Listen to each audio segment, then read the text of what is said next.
Hello dear, स्वागत करता हूं आपका बीएसटी के सीरीज में। क्लास 12 के लिए जो बीएसटी का मेरा सीरीज चल रहा है उसका ये डे नंबर 9 है। अभी तक जो क्वेश्चन मैंने अपलोड किए हैं उसे आप ज़रूर देखिए, उसका एक प्लेलिस्ट बना हुआ है। हेलो डियर, बहुत बहुत स्वागत है आपका इस चैनल पे। और आज मैं शुरू करने जा रहा हूँ बीएसटी का जो सीरीज चल रहा है उसका डे नंबर 9। आज इस सीरीज में हम लोग क्वेश्चन आगे बढ़ाएंगे। अभी तक जितने भी क्वेश्चन अपलोड किए गए हैं उसमें उसका एक प्लेलिस्ट बना हुआ है बीएसटी का।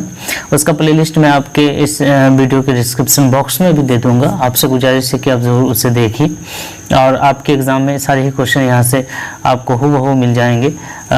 जितने भी क्वेश्चन मैंने लिए हैं सारे क्वेश्चन सिलेक्टेड है और एग्ज़ाम में पूछे जाते हैं और काफ़ी इजी है, बहुत ज़्यादा तामझाम इस पीडीएफ में नहीं है और सिंपल भाषा में है। आप ज़रूर पढ़ें, आपको बहुत मज़ा आएगा और एग्ज़ाम देकर आएंगे तो ज़रूर मुझे एक बार कांटेक्ट करेंगे कि सर एग्ज़ाम में मेरे सारे क्वेश्चन यहाँ से मिल गए। ठीक है, तो शुरू करेंगे आज का जो डे नंबर 9 है।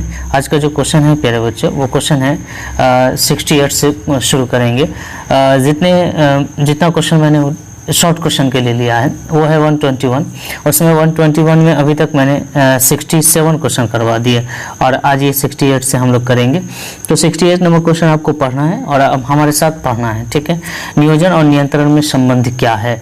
जैसा कि आपको पता है कि प्लानिंग के बाद हम लोग उस प्लानिंग पे काम करना स्टार्ट करते हैं, लेकिन प्लानिंग तब तक हमारा सक्सेस नहीं हो सकता है, एक मकाम तक नहीं जा सकता है, उसको हम अचीव नहीं कर सकते हैं जब तक हम उस पर कंट्रोल ना करें। ठीक है, तो ये प्लानिंग जब हम किसी काम के लिए करते हैं तो हमारा काम होता है कि उस काम में जितनी भी बाधाएं आ रही हैं, कोई भी काम इतना आसान तो होता नहीं। आप पढ़ाई भी करते हैं तो आपकी पढ़ाई में बहुत सारी परेशानी है ना। कभी ट्यूशन की परेशानी है, कभी पैसे की परेशानी है, कभी किताब नहीं है किसी सब्जेक्ट का, कभी आपका पेन ख़त्म है, कभी जाने के साधन आपका नहीं है। ठीक है, कोचिंग जाने का साधन नहीं है, कोचिंग बंद है, बहुत सारी परेशानी आती रहती है। ठीक ना, कभी एग्ज़ाम की प्रॉब्लम है।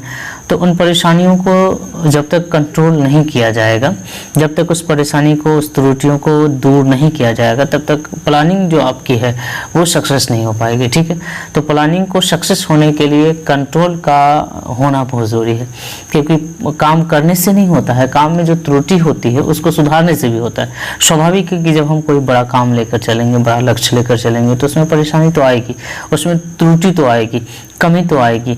ठीक है, तो उसको कंट्रोल करना ही हमारा सक्सेस का एक तरीका है। हम सक्सेस तक पहुंच सकते हैं अगर हमने अपनी त्रुटियों को कंट्रोल किया। जैसे मान लिया जाए कि आप कोई भी काम करते हैं, जैसे आप पढ़ाई करते हैं, तो पढ़ाई में जितनी भी परेशानी आ रही है उस परेशानी को आप दूर कर लेंगे तो आप अपने रिजल्ट तक पहुँच सकते हैं। लेकिन उन परेशानी में फंसे रह जाएंगे तो रिजल्ट तक जाना मुश्किल हो जाएगा। ठीक है, तो नियोजन और नियंत्रण में हमको क्वेश्चन क्या कहता है, नियोजन और नियंत्रण में संबंध बताना है। ठीक है, नियोजन और नियंत्रण में संबंध क्या है, हमको एक्चुअल में संबंध बताना है कि नियोजन और नियंत्रण में क्या। तो ये प्लान करता है और ये प्लान को पूरा करवाता है, मतलब इस प्लान में जो भी कमी आ गई इसको ये कंप्लीट करवाता है। ठीक है, आज जब ये कमी को पूरा करता है तो इसका सक्सेस यहाँ इंतजार कर रहा है। कंट्रोलिंग के बाद ही सक्सेस आपको मिलना है, क्योंकि कमी तो होना है, स्वाभाविक है, परेशानी तो होना है। ठीक है, पढ़ते हैं इसमें क्या लिखा है। नियोजन लक्ष्य तय करता है और उन्हें प्राप्त करने की विधियां निर्धारित करता है। ये प्लानिंग का हिस्सा है। प्लानिंग में हम लक्ष्य तैयार करते हैं। ठीक है, या भविष्य में परमाप। परमाप का मतलब होता है टारगेट। याद रखना, परमाप का मतलब क्या होता है, टारगेट। ठीक है, जो भी टारगेट बनाते हैं, जो भी गोल बनाते हैं, जो भी लक्ष्य बनाते हैं, ये हमारा टारगेट है, ये हमारा परमाप है। ठीक है, बहुत सारे बच्चे रट्टा मारते रहते हैं, परमाप परमाप परमाप परमाप, उसको खुद नहीं समझ में आता है कि है क्या। तो परमाप का मतलब टारगेट, हमारा लक्ष्य। आप यहाँ परमाप हटाकर अपना लक्ष्य भी रख सकते हैं, भी निर्धारित करता है, जिसके द्वारा वास्तविक प्रगति का मूल्यांकन किया जाता है। किंतु यह नियंत्रण ही है जो वास्तविक प्रगति का मूल्यांकन। अब यहाँ तक देखिए, तो नियोजन में हम लोग क्या करते हैं, प्लान बनाते हैं, परमाप निर्धारित करते हैं, लेकिन नियंत्रण में क्या करते हैं, अब यहाँ से पढ़िएगा। किंतु यह नियंत्रण ही है जो वास्तविक प्रगति का मूल्यांकन करके, ये कंट्रोलिंग वाले लोग बताएंगे, जो लोग कंट्रोल करते हैं, या कंट्रोलिंग हमको बताएगा कि वास्तविक में तुमने चाहा था क्या और मिला है क्या। ठीक है, तुम्हारी चाहत क्या थी, तुमको मिली क्या है।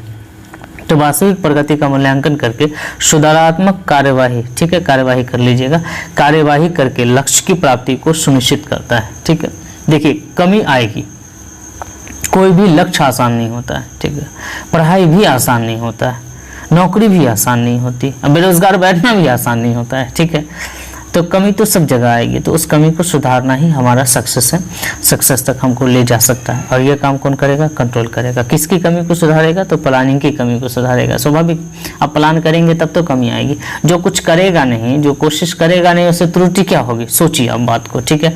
आप कुछ करेंगे नहीं तो आपसे गलती ही नहीं होगी, जब आप करेंगे तो गलती होगी, और जब गलती होगी तो उसको सुधारेंगे, और जब सुधारेंगे तो आप सक्सेस आपको आपके कदमों में होगी। आप ये बात समझ लीजिए। नियंत्रण में प्राप्त अनुभव योजना की प्रक्रिया को सुधारने में सहायक होते हैं। नियंत्रण में जितने भी अनुभव आपको मिलते हैं, जो भी लोग नियंत्रण का काम कर रहे हैं, ठीक है, बड़े अधिकारी जो भी नियंत्रण का काम कर रहे हैं, उनको पता है कि कहाँ कहाँ त्रुटि आनी है और उसको सुधारने का प्रयास करते हैं। सुधारने में उनकी जो अनुभव है, जो उनका अनुभव है, वो सहायक होते हैं, ठीक है। देखिए, आपको कौन गाइड कर सकता है, आपको कौन नियंत्रित कर सकता है? जो आपसे आगे जा चुका है, मतलब आपके टीचर, आपके पेरेंट्स, ठीक है, जो आपसे बड़े हैं, ठीक है, जो आप पे कंट्रोल कर सकते हैं, जो आप पे नियंत्रण कर सकते हैं, आपकी गलतियों को सुधार सकते हैं, ठीक है। अतः यह कहा जा सकता है कि नियोजन के बिना नियंत्रण और नियंत्रण के बिना नियोजन का कोई महत्व नहीं है। याद रखिएगा, सिर्फ प्लानिंग करते हैं, कंट्रोल नहीं करते हैं तो सक्सेस आपको नहीं मिलना है। और सिर्फ कंट्रोल करते हैं तो प्लानिंग नहीं होगा तो कंट्रोल कैसे होगा? यह तो मूर्खियत वाली बात हो गई। तो प्लानिंग और कंट्रोलिंग दोनों एक दूसरे के, एक ही सिक्के के दो पहलू जैसे हैं। ये प्लानिंग प्रबंध का प्रथम कार्य और ये प्लानिंग प्रबंध के अंतिम कार्य है। बीच में जितने भी काम होते हैं, इन्हीं दोनों के बीच में होते हैं। तो नियोजन और नियंत्रण दोनों एक दूसरे के पूरक हैं, दोनों के बीच में एक दूसरे के बीच में संबंध है। अच्छा, क्वेश्चन जो था आपसे क्वेश्चन दो तरीके से पूछ सकता है। नियोजन और नियंत्रण में संबंध बताइए, या नियोजन नियंत्रण के बिना और नियंत्रण नियोजन के बिना अर्थहीन है। तो सिंपल है, जब नियोजन नहीं होगा तो नियंत्रण किस बात का, और जब नियंत्रण नहीं होगा तो नियोजन किस बात का, ठीक है। सिंपल है, आप इसको नोट डाउन कर लीजिए और याद करिएगा, वीडियो को पॉज करके नोट कर लीजिए, ठीक है। अगर आपको इसका PDF चाहिए तो आप हमारे मोबाइल नंबर पे कांटेक्ट कर सकते हैं। आइए, क्वेश्चन है, वित्तीय प्रबंधन से आप क्या समझते हैं? ऐसा है कि सबसे बड़ा पैसा है, ठीक है। जैसा कि आपको पता है कि कोई भी संगठन जब चलती है तो मैन, मशीन, मटेरियल वगैरह, मनी भी चाहिए। तो जितनी भी चीज़ें हैं, सबको मनी की ज़रूरत है, चाहे वो आदमी काम करे, चाहे मशीन काम करे, चाहे मटेरियल यूज हो, चाहे कुछ भी हो, जितनी भी ऑर्गेनाइजेशन हो, कुछ भी हो, एवरीथिंग मनी से जुड़ा हुआ है। पैसा नहीं है तो पैसा के बिना कुछ नहीं हो सकता। अब पैसा जुटाने के लिए हमें बहुत सारे तरीके अपनाने पड़ते हैं। कभी लोन लेते हैं, कभी अपने पैसे बजट में से निकाल के देते हैं, कभी अपने प्रॉफिट को लगा देते हैं बिजनेस में, कभी दोस्तों से कर्ज ले लिए, कभी कुछ। तो पैसा इतनी आसानी से आपको मिलता नहीं है। तो आपको ये ध्यान में रखना है कि एक बात है कि पैसे के आने के रास्ते एक होते हैं, लेकिन जाने के हजारों रास्ते बन जाते हैं, ठीक है। इसीलिए पैसे का जो मैनेजमेंट है, पैसे का जो सही इस्तेमाल है, प्रबंध का मतलब क्या? वित्त का मतलब, अच्छा सिंपल सा मतलब बताओ। वित्त का मतलब पैसा हो गया, और प्रबंध का मतलब उसका सही यूज हो गया, ठीक है। बस अब पढ़ो इसको, सिंपल है। वित्तीय प्रबंध किसी संस्था के कोषों को, कोष का मतलब जो पैसा, जो फंड आपके पास है, प्राप्त करने और उपयोग करने जैसी वित्तीय क्रियाओं में नियोजन, इसमें भी प्लानिंग आपको करना है, जो संगठन बनाते हैं वो करना है, निर्देशन नियंत्रण से संबंधित होता है। इसके अंतर्गत मुख्य रूप से कोष की आवश्यकता का आकलन करते हैं। सबसे ज़्यादा जरूरी है कि आपको कितनी कोष की जरूरत है, ठीक है, कितनी कोष की जरूरत है, न जरूरत से कम, न जरूरत से ज़्यादा, ठीक है। आप अगर मान लो कि 10 लाख रुपये की जरूरत आपको है बिजनेस को चलाने के लिए, अगर आप 6 लाख रुपया लेते हो फिर भी आपका काम नहीं होगा। अगर आप 12 लाख लेते हो तो 2 लाख रुपया बच जाएगा, उसका मिसयूज भी तो हो सकता है। तो जितना आपको ज़रूरत है उतना ही कर्जा आप लोगे, जितना ही लोन लोगे, ठीक है। आवश्यक कोष को जुटाना, आपको सबसे पहले आकलन करनी है कि जितना ज़रूरत है फिर उतना ही आप जुटाइए, ठीक है। कोष का प्रभावी प्रयोग करिए। प्रभावी गलत लिखा है, आप ठीक कर लीजिएगा, प्रभावी, ठीक है। प्रभावी उपयोग करना है इत्यादि शामिल है। इतना काम आपको करना है, ठीक है। आपको कोष का सही अंदाज़ा लगाना है कितनी ज़रूरत है, और आवश्यक कोष को आप जुटाएंगे, विभिन्न स्रोतों से जुटाए जाते हैं, ठीक है। डेब्ट से इक्विटी जो भी आगे मैं पढ़ाऊंगा, फिलहाल इसको आप नोट कर लीजिए और इसको याद करते रहिएगा। क्वेश्चन नंबर 69 खत्म हुआ, क्वेश्चन नंबर 70 तक आते हैं। वित्तीय निर्णयों को समझाइए। ये मोस्ट VVI क्वेश्चन है, आप इसको 5 स्टार मार्क्स दीजिए और इसको पढ़ते रहिएगा, ठीक है। एग्जाम तक आपको पढ़ना है ऐसे। वित्तीय निर्णय क्या होता है? जब पैसे की बात आती है उसमें 3 तरह के निर्णय लिए जाते हैं। पहला निर्णय विनियोग निर्णय, ठीक है। विनियोग का मतलब पैसा कहाँ लगाएंगे, सिंपल वर्ड मतलब है, आप समझ लीजिए पैसा हमको कहाँ लगाना है, ये बात आप समझ गए। वित्तीय निर्णय, पैसा कहाँ से आएगा। लाभांश निर्णय, जब हम पैसा लगाएंगे, लगाने से पहले लगाएंगे कहाँ कहाँ वो तय कर लीजिए, मतलब आवश्यकता कितने की ज़रूरत है, फिर पैसे का इंतजाम कर लीजिए, और फिर जब आप उस पैसे को लगाकर कमाइएगा पैसा, तो उस पैसे का भी आपको हिसाब रखना है, लाभांश निर्णय करना है। मतलब आप जो लाभ कमाएंगे उसको कितना अपने शेयर धारकों में, कितना खुद के लिए, कितना इधर उधर कुछ भी कितना करना है, और कितना पैसा आप उसमें से बचाएंगे, क्योंकि बिजनेस तभी डेवलप होता है जब अपने प्रॉफिट में से आप कुछ कुछ बचा कर धीरे धीरे फिर कुछ नया काम करते हैं। ठीक है, अब पढ़िए इसको। वित्तीय निर्णय में तीन भाग बटे हुए हैं। आप इसको रट जाइएगा, ये क्वेश्चन डेफिनेट है, आपको एग्जाम में पूछा जाएगा। ठीक है, और ये हर साल के लिए लमसम पूछे जाते हैं। ठीक है, तो वित्तीय निर्णय क्या है। विनियोग निर्णय, सबसे पहले हम समझेंगे कि 3 पार्ट है इसके। विनियोग निर्णय क्या है। विनियोग का मतलब पैसा कहाँ कहाँ हमें लगाना है। मैंने सिंपल शब्दों में बताया कि पैसा कहाँ कहाँ आपको लगाना है, पहले ये चेक कर लो, फिर पैसे का इंतजाम करो। ठीक है, वरना क्या होगा, ज़रूरत से ज़्यादा भी इंतजाम हो सकता है, ज़रूरत से कम भी इंतजाम हो सकता है। और मैंने आपको बताया कि ज़रूरत से ज़्यादा भी हानिकारक है और ज़रूरत से कम भी हानिकारक है। ठीक है, हर हाल में आपके लिए ये हानिकारक हो सकता है, क्योंकि बात समझिए।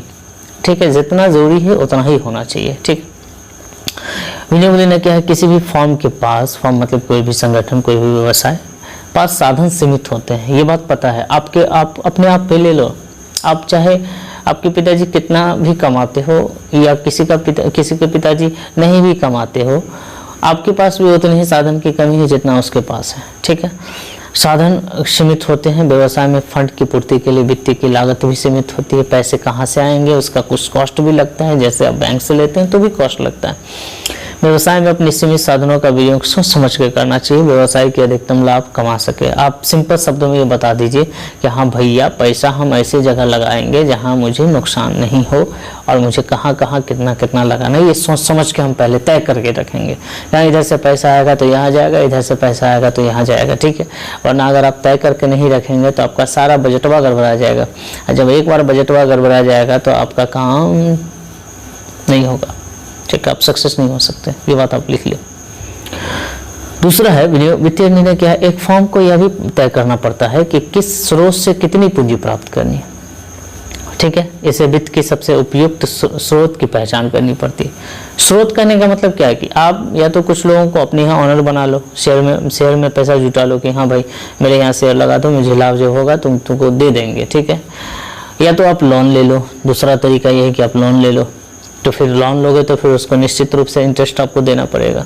अब आपको खुद तय करना है कि हम कितना इंटरेस्ट में ले ले पैसा, कितना शेयर को बेचकर पैसा उठा ले। ठीक है, तो वित्तीय निर्णय का मतलब पैसा कहाँ से उठाना है।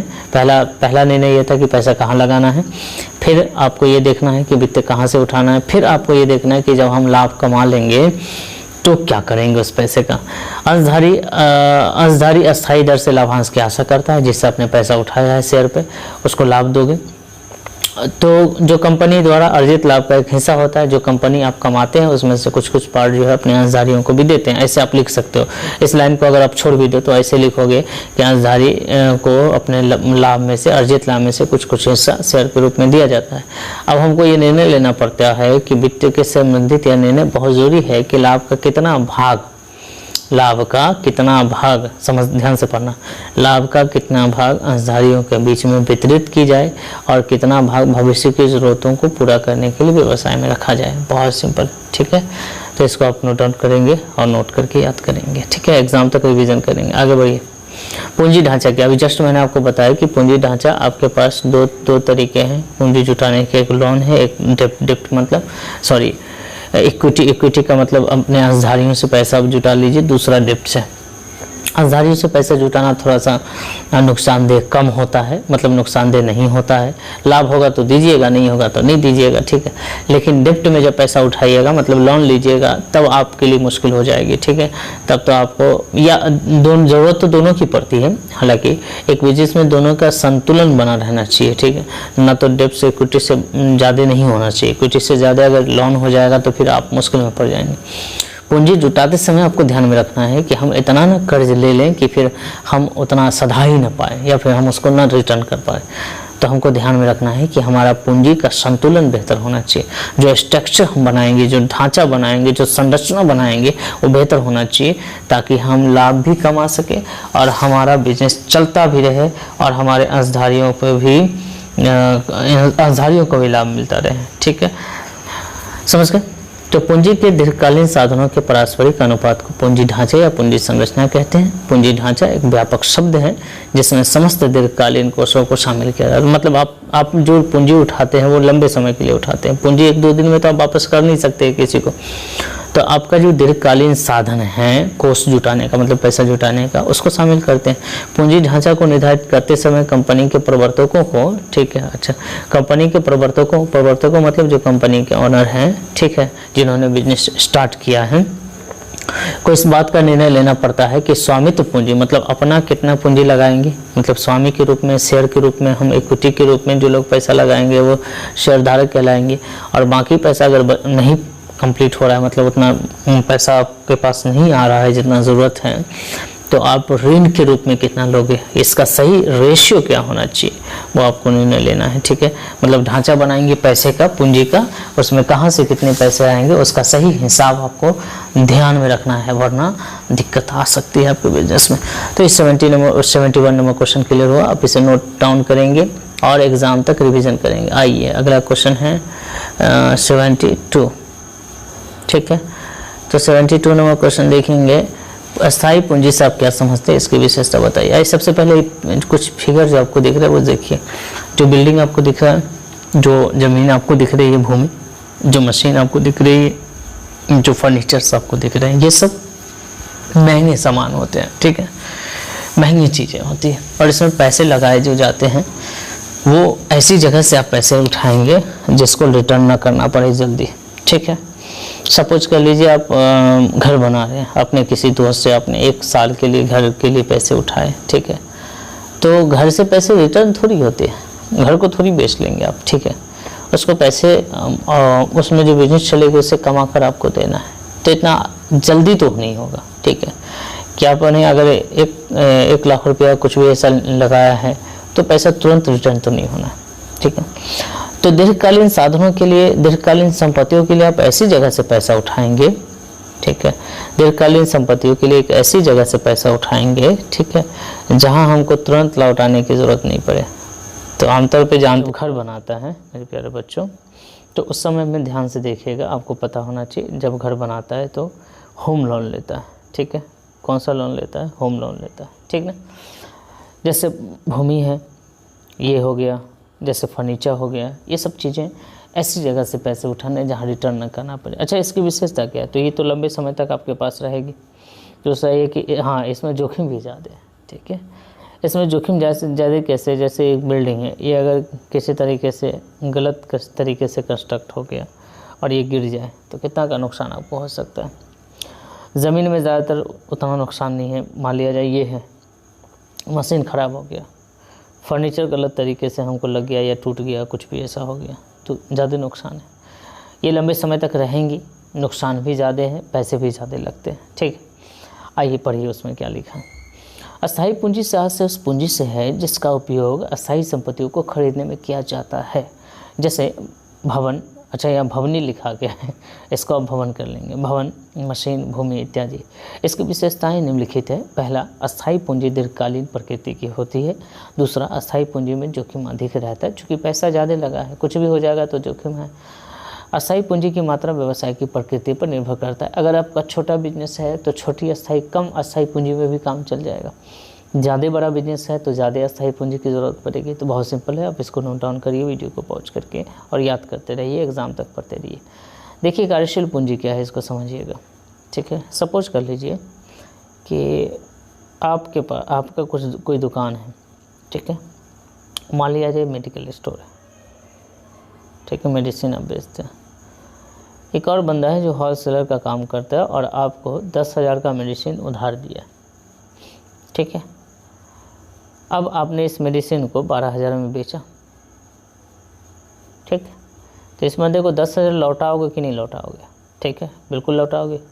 आप इसका पैसा ज़्यादा देर नहीं रख सकते हो। ठीक है, तो इसको हम कहेंगे चालू दायित्व। आप तुरंत इसको लौटाना पड़ेगा, आपको बेचिए लौटाइए। अब 10,000 रुपया इस बंदे को लौटा देंगे, तब आपके पास कितना बचेगा? 2,000। ठीक है, यही पैसा आप यूज कर सकते हो। ठीक है, अब आप कहोगे सर 12,000 लाएँ तो 12,000 यूज करेंगे, भाई उसमें 10,000 किसी को देना भी तो है, उस पैसे को आप कैसे यूज कर लोगे? उस पैसे को यूज कर लोगे तो फिर उसको दोगे कहाँ से? ठीक है, तो बिजनेस करने का एक तरीका है। और जिनका बिजनेस डूबता है ना, इन्हीं कारणों से डूबता है। ठीक है, कि उनके पास जो डेब्ट है उस पर ध्यान नहीं देते, अपना पैसा आ रहा है माल बेच के ही खा रहे हैं। ठीक है, हद है भाई, कैसे बिजनेस चला रहे हैं आप? ठीक है, तो कार्यशील पूंजी से आज से आप क्या समझते हैं? कार्यशील पूंजी से आज से उस पूंजी से जिसका प्रयोग दिन प्रतिदिन के कार्यों में होता है। जो पैसे आपके पास होते हैं उसको दिन प्रतिदिन में यूज करते हैं, जैसे मजदूरी देना है, जैसे किराया देना है, जैसे किसी भाड़ा देना है, ये सब छोटे मोटे खर्चे जितने भी हैं। और ये सब होने, बिल्डिंग एक बार बन जाती है। ठीक है, फर्नीचर एक बार लग जाता है, उसमें लंबी पूंजी लगा के हम लगा दिए, लेकिन जो बिजनेस चलना है, जो बिजनेस का दिन प्रतिदिन का काम है, ठीक है, वो इन्हीं कार्यशील पूंजी से होना है। उसके लिए भी पैसे आपको जुटा के रखने हैं। और दूसरे शब्दों में चालू संपत्ति, अच्छा वो पैसा कौन होगा? तो जो चालू संपत्ति में से चालू दायित्व घटाने के बाद बचेगा, मैंने जस्ट आपको एग्जांपल दिया, जो पैसा आपके पास बचेगा, ठीक है, जो अधिक आपके पास बचेगा, मतलब 12,000 है, 10,000 देना है, तो 12,000 में जो अधिक है, 2,000 अधिक है, वो आपका कार्यशील पूंजी है। इसकी विशेषताएं निम्नलिखित है। अच्छा, कार्यशील पूंजी का मैंने सूत्र लिख दिया है, चालू संपत्ति माइनस चालू दायित्व। ये आपके ऑब्जेक्टिव में पूछ भी सकता है। ठीक है, तो यह व्यवसाय की शोधन क्षमता को बनाए रखता है। शोधन क्षमता को बनाए रखने का मतलब आपके पास अगर ये सब चीज़ें हैं, कार्यशील पूंजी है, कुछ पैसे इकट्ठे हैं, है ना, बिल्डिंग के अलावा, मशीन के अलावा कुछ पैसे हैं कार्यशील जिसको वर्क कर रहे हैं, तो उस पैसे से आप किसी को लेन देन करते रह सकते हैं, है ना। ये आपके लिए बहुत अच्छी चीज़ है। ठीक है, आगे बढ़िए। इसमें जोखिम कम होता है, चूँकि कार्यशील पूंजी में जोखिम कम होता है ना, कम ही मात्रा में होती है। संकटों का सामना करने में सहायक होता है। आपके पास जब कार्यशील पूंजी होगा तो आप संकट का सामना कर सकते हैं। ठीक है, अब जैसे कोई संकट आ गया, आपके पास पूंजी है, कार्यशील पूंजी है, वर्किंग कैपिटल है ना, थोड़ा बहुत इधर उधर करते रहिए, ठीक ना। लेकिन बिल्डिंग को, मशीन को, फर्नीचर को इधर उधर आप नहीं कर सकते। ऐसा नहीं कि 2 दिन के लिए आपने बिल्डिंग बेच दिया, दूसरा दिन, तीसरे दिन आपके पास इतना पैसा आ जाएगा कि बिल्डिंग दोबारा आप वही बिल्डिंग खरीद लेंगे। क्यों बेचेगा फिर? आप जब किसी को बेच दोगे तो आप फिक्स जो संपत्तियाँ होती हैं, जो अस्थायी संपत्तियाँ होती है, उनको आप ज़्यादा इधर उधर एडजस्ट नहीं कर सकते। ठीक, लेकिन आपके पास जो चालू संपत्ति है, मशीन है, जो मटेरियल है आपके पास, जो पैसे हैं आपके पास, उसको बेच कर पैसे में, पैसे को बेचकर मटेरियल में आप कन्वर्ट कर सकते हैं। ठीक है, ज़रूरत के अकॉर्डिंग। संकटों का सामना भी आप कर सकते हैं। जब संकट आती है तो बिल्डिंग बेच के थोड़ी हम कोई काम करते हैं, उसी पैसे से करते हैं जो हमारे पास हमारी वर्किंग कैपिटल से बचे। ठीक है जी, इसको भी नोट कर लीजिएगा। वर्किंग कैपिटल मतलब CA माइनस CL। ठीक है, तो इस वीडियो में इतना ही, है ना। बहुत बहुत शुक्रिया आपका हमारे चैनल से जुड़ने के लिए। अगर आपने अभी तक चैनल सब्सक्राइब नहीं किया है तो आपसे इल्तिजा है, आपसे गुजारिश है, आपसे प्रार्थना है कि आप चैनल को सब्सक्राइब कर लें और अपने दोस्तों के साथ शेयर भी करें। ठीक है, एक लाइक तो बनता है, हमारी मेहनत के लिए एक लाइक बनता है कि हमने आपके लिए इतना बेहतरीन PDF, इतना बेहतरीन मटेरियल तैयार किया है, और मैं पूरा सीरीज़ करवा दूंगा यूट्यूब पे। ठीक है, इसी तरीके का सीरीज़ आपको EPS का भी कंप्लीट है चैनल पे, अब ज़रूर देखिए। ठीक है, और मिलेंगे हम लोग नेक्स्ट सीरीज़ में। इसका 10वां पार्ट आएगा। अभी तक मैंने आपको क्वेश्चन जो कंप्लीट करवाया है वो 73 क्वेश्चन कंप्लीट करवाया है कि नहीं, और इसमें 121 का सीरीज़ है। अब कुछ और वीडियो आएंगे, वो कंप्लीट हो जाएंगे, ये सीरीज़ कंप्लीट हो जाएगा। अब उसके बाद हम लोग लॉन्ग क्वेश्चन की तरफ बढ़ेंगे। ठीक है, इसके अलावा चैनल पे की प्लेलिस्ट को आप चेक करिए, यहाँ ऑब्जेक्टिव के, अकाउंट के प्रैक्टिकल, थ्योरी वगैरह बहुत सारे वीडियो हैं, ढेरों वीडियो हैं जो आपके लिए ज़रूरी है। ठीक है, इसके अलावा गूगल मीट में भी मैं पढ़ाता हूँ। ठीक है, अगर आप हमसे जुड़ना चाहते हैं लाइव क्लास के लिए तो आप हमारे मोबाइल नंबर पर कॉन्टेक्ट करें। ठीक है, ये मेरा मोबाइल नंबर, अच्छा कहीं दिया नहीं, अच्छा शुरू में ही होना चाहिए मोबाइल नंबर मेरा। ठीक है, ये मेरा मोबाइल नंबर है, आप इस मोबाइल नंबर पे कांटेक्ट करें। ठीक है, हम आपको लाइव लेंगे। डेली 7 बजे हम क्लास चलाते हैं। ठीक है, तो आप फ़िलहाल तो इसको भी पढ़ते रहिए। यूट्यूब पे जितने भी वीडियो हैं सब आपके यूज़ के लिए हैं। ठीक, तब तक मिलते हैं नेक्स्ट वीडियो में। Bye bye, take care.